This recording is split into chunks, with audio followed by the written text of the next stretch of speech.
নামাজের ওয়াজিব কয়টি ও কি কি? নামাজের ওয়াজিব মোট 14টি। 1 নাম্বার সূরা ফাতিহা পড়া। 2 নাম্বার সূরা ফাতিহার সাথে অন্য সূরা পড়া। 3 নাম্বার রুকু সেজদায় দেরি করা। 4 নাম্বার রুকু হইতে সোজা হয়ে দাঁড়ানো। 5 নাম্বার 2 সেজদার মাঝখানে সোজা হয়ে বসা। 6 নাম্বার প্রথম বৈঠক করা। 7 নাম্বার উভয় বৈঠকে তাশাহুদ পাঠ করা। 8 নাম্বার ইমামের জন্য কেরাত আস্তে ও জোরে পড়া।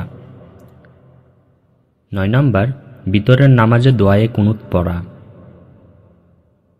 10 নাম্বার 2 ঈদের নামাজে অতিরিক্ত 6টি তাকবীর বলা। 11 নাম্বার প্রত্যেক ফরজ নামাজের প্রথম 2 রাকাতকে কেরাতের জন্য নির্ধারণ করা।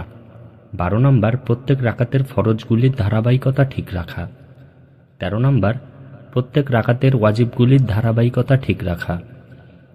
14 নাম্বার আসসালামু আলাইকুম বলে নামাজ শেষ করা।